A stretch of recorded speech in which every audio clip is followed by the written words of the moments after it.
السلام عليكم ورحمة الله وبركاته.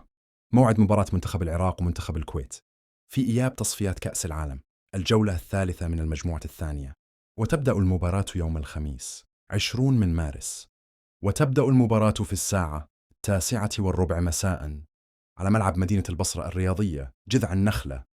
المواجهات المباشرة بين المنتخبين: منتخب الكويت 3 انتصارات، منتخب العراق 3 انتصارات، و4 تعادلات بين المنتخبين. ويقع منتخب العراق في المركز الثاني برصيد 11 نقطة، ويقع منتخب الكويت في المركز الخامس برصيد 4 نقاط.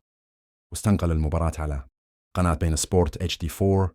سيكون معلق المباراة عصام الشوالي، ولا تنسى الاشتراك في القناة ليصلك كل جديد في قناتنا.